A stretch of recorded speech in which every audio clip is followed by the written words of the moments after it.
जो वस्तु दूर होती है उसका पैरेलैक्स कोण छोटा सा होता है, और ये गणना हमारा मस्तिष्क स्वतः करके हमारे दृश्यों की तुलना करके, दोनों आँखों से जो दृश्य दिखते हैं उनकी तुलना करके हमें एक 3 आयामी व्यू पॉइंट देता है। पैरेलैक्स जो है वो बहुत आम बात है, हम हर रोज़ की ज़िंदगी में पैरेलैक्स देखते हैं और इसके इस्तेमाल दूरी नापने के लिए बहुत पहले से की जा रही है। जैसे माउंट एवरेस्ट की जो ऊंचाई नापी गई थी वो भी इसी तरीके से की गई थी कि पैरेलैक्स नाप के ट्रिगोनोमेट्रिक तरीके से की गई थी।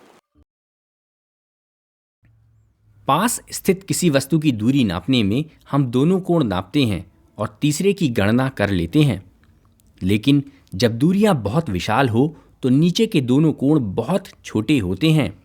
ऐसे में हम पैरेलैक्स के सहारे तीसरे कोण को नापते हैं। बुध पृथ्वी से दूर है। हैली ने पाया कि पारगमन के दौरान उसका पैरेलैक्स कोण 8 सेकंड से ज्यादा नहीं बनता।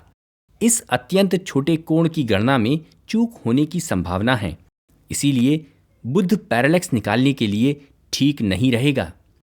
वहीं शुक्र पृथ्वी के पास स्थित है। इसका पैरेलैक्स कोण बड़ा बनता है। इस कोण का मान 36 सेकंड्स है।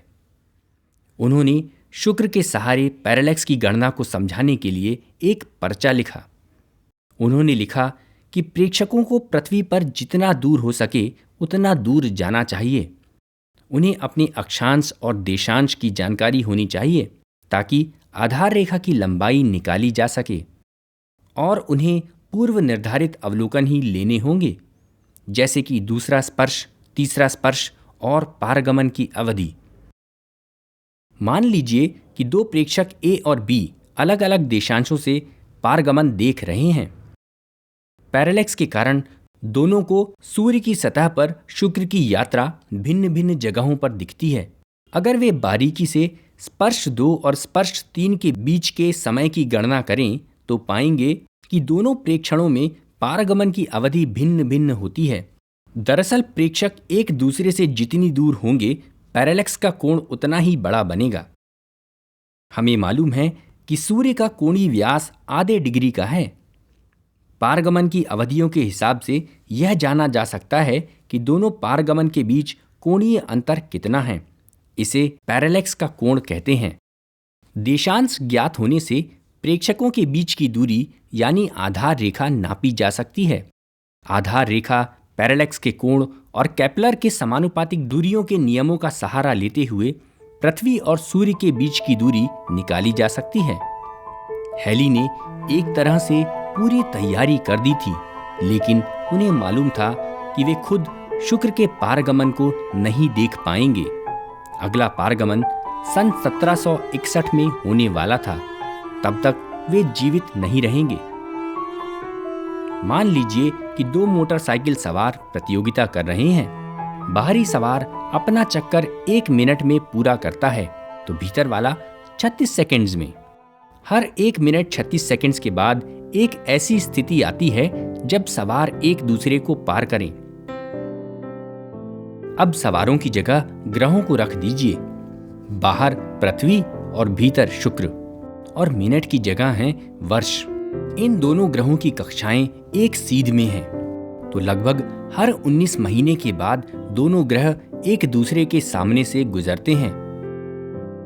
हकीकत में शुक्र की कक्षा पृथ्वी के मुकाबले 3.4 डिग्री झुकी है। ऐसे में 19 महीने के बाद दोनों एक दूसरे के सामने से तो गुजरते हैं, लेकिन कभी शुक्र ऊपर होता है तो कभी नीचे।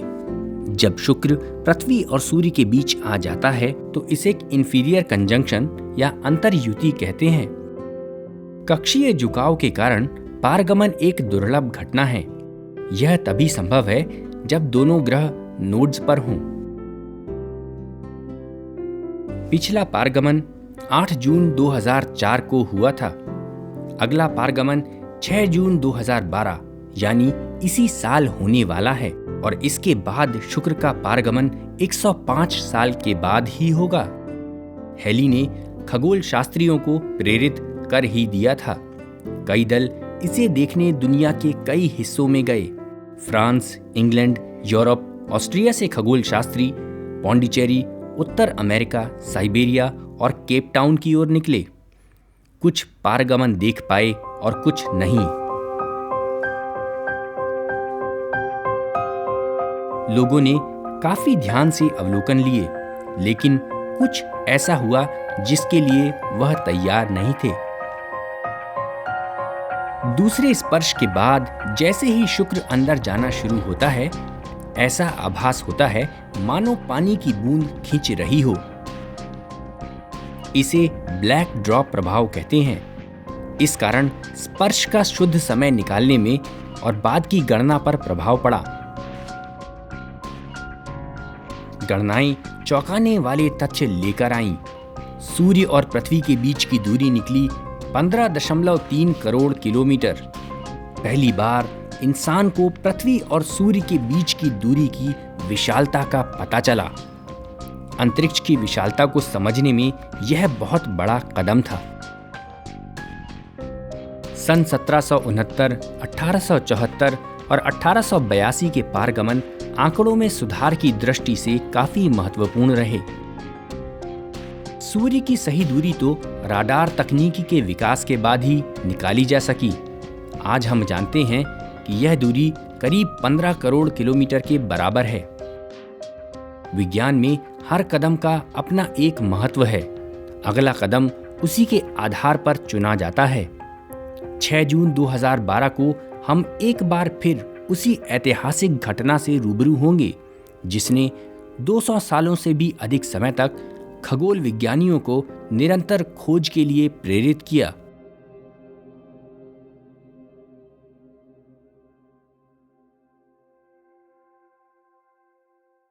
आप में से कई लोगों ने 8 जून 2004 को हुआ पारगमन देखा होगा। तब भारत से पारगमन पूरी तरह दिखाई दिया था।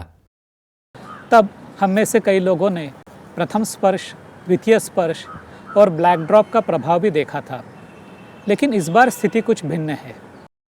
पारगमन 6 जून 2012 को होगा और इस बार जो स्थिति बन रही है उसके अनुसार जब भारत में सूर्योदय होगा तो पारगमन उससे करीब करीब 1 घंटा पहले ही शुरू हो चुका होगा।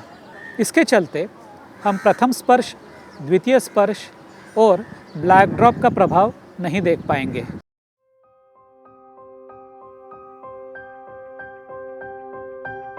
पिछली बार शुक्र का सूर्य की सतह पर प्रवास निचले सिरे की ओर था। इस बार यह प्रवास ऊपरी सिरे की ओर है। सूर्य क्षितिज के ऊपर आएगा तो हमें शुक्र एक काले बिंदु के समान सूर्य की सतह पर यहां कहीं दिखाई देगा। हम करीब 3 घंटे से अधिक समय तक इस प्रवास को देख पाएंगे। तीसरे स्पर्श से पहले आप ब्लैक ड्रॉप प्रभाव भी देख सकते हैं और चौथे स्पर्श के साथ शुक्र सतह से बाहर निकल जाएगा और हमें दिखाई देना बंद हो जाएगा। शुक्र के पारगमन को लेकर सबसे पहली और ज़रूरी बात, सूरज की तरफ कभी भी सीधी आंख से ना देखें। इससे आपकी आंखों पर सदा के लिए नुकसान हो सकता है। सूर्य की तरफ देखने का सबसे अच्छा और आसान तरीका यह है कि आप विशेष रूप से बनाए हुए सोलार फिल्टर वाले चश्मों का ही इस्तेमाल करें। ध्यान रहे कि ये चश्मे किसी अधिकृत संस्था द्वारा प्रमाणित किए गए हों। सोलार फिल्टर पराबैंगनी और अवरक्त प्रकाश को रोकता है और सिर्फ दृश्य प्रकाश को ही अपने में से पार होने देता है। इन्हें ठीक से पहने ताकि आंखें पूरी तरह ढक जाएं। चश्मों को हाथ से थामे रखें, नहीं तो यह फिसल सकते हैं। यदि सोलार फिल्टर ना हो तो आप वेल्डिंग वाले ग्लास को भी इस्तेमाल कर सकते हैं पारगमन को देखने के लिए। बाजार में वेल्डिंग ग्लास अलग अलग नंबरों के मिलते हैं, लेकिन आप 16 या अधिक नंबर के ग्लास का ही इस्तेमाल करें। वेल्डिंग के इस्तेमाल किए हुए कांच का बिल्कुल इस्तेमाल न करें। इसमें छोटे छोटे छिद्र हो सकते हैं जिनसे आपकी आंखें क्षतिग्रस्त हो सकती हैं। सूरज की ओर देखने के लिए इन तरीकों का इस्तेमाल कतई न करें। कालिख लगाकर तैयार किए गए कांच से सूर्य को बिल्कुल न देखें। शुक्र के पारगमन के सिलसिले में एक और बात ध्यान में रखना जरूरी है। सुदृढ़ व्यक्ति की आंखें उसी चीज को देख सकती हैं जिसका उसकी आंखों पर कोण 1 मिनट या उससे अधिक का बनता है। शुक्र का कोणीय व्यास भी लगभग 1 मिनट का ही है। अगर आपकी आंखें सुदृढ़ ना हो तो हो सकता है फिल्टर का इस्तेमाल करके भी आप पारगमन ना देख पाएं। और बेहतर यही होगा कि यदि आप दूरबीन का इस्तेमाल करें, पर ध्यान रहे पूरी सावधानी के साथ।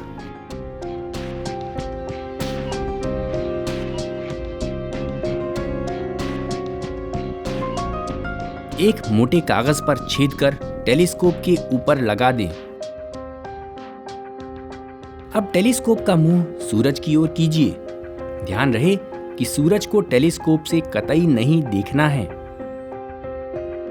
एक बड़ा कागज लेकर उस पर टेलीस्कोप से बन रही सूरज की छवि लीजिए। सूर्य की सतह पर शुक्र के सफर के दौरान आपको लगातार टेलीस्कोप को आकाश में सूरज की बदलती स्थितियों के अनुसार सेट करने का अभ्यास पहले से करना बेहतर है।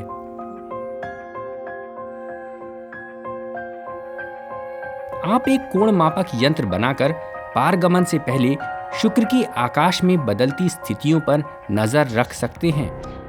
कोण मापक यंत्र के लिए आपको चाहिए एक 40-50 सेंटीमीटर लंबी पाइप, एक चांदा और पत्थर से बना धागा। ड्रिल की मदद से चांदे और पाइप में छेद कर लीजिए।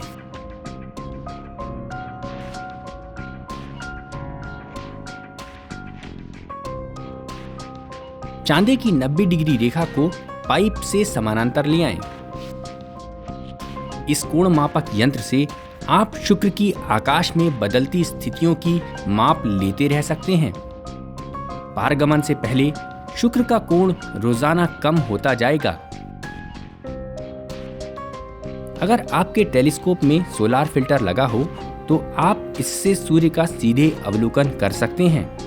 आप चाहें तो एक तालिका भी बना सकते हैं और अपने शहर की स्थिति के मुताबिक तीसरे और चौथे स्पर्श के समय को नोट भी कर सकते हैं। इसके लिए आप अपनी घड़ी को आकाशवाणी की 8 बजे की बीप के अनुसार मिला लें।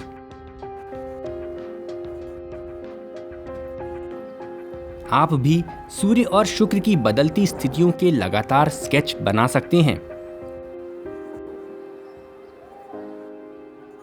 आपने अगर कुछ खास अवलोकन लिया है तो उसे भी साइड में नोट कर लें।